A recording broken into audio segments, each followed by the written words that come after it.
هو شخصي. ليش ندعو لك بأي شيء؟ احنا راح نوصل ان شاء الله. وش تطلب؟ طلبت راح نوصل لسماحة السيد الله يحفظه. اي طلبت حتى نوصل الى سماحة السيد. الله يديم بكم. آية الله العفو والسيد على السيستان.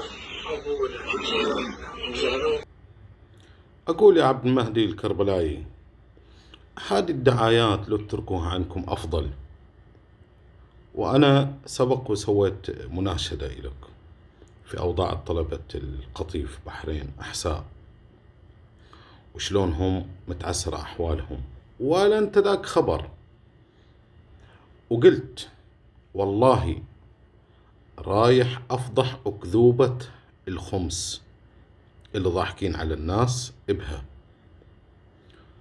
فالظهر لازم نبدي، أنا خرج الأمر من إيدي ونتكلم.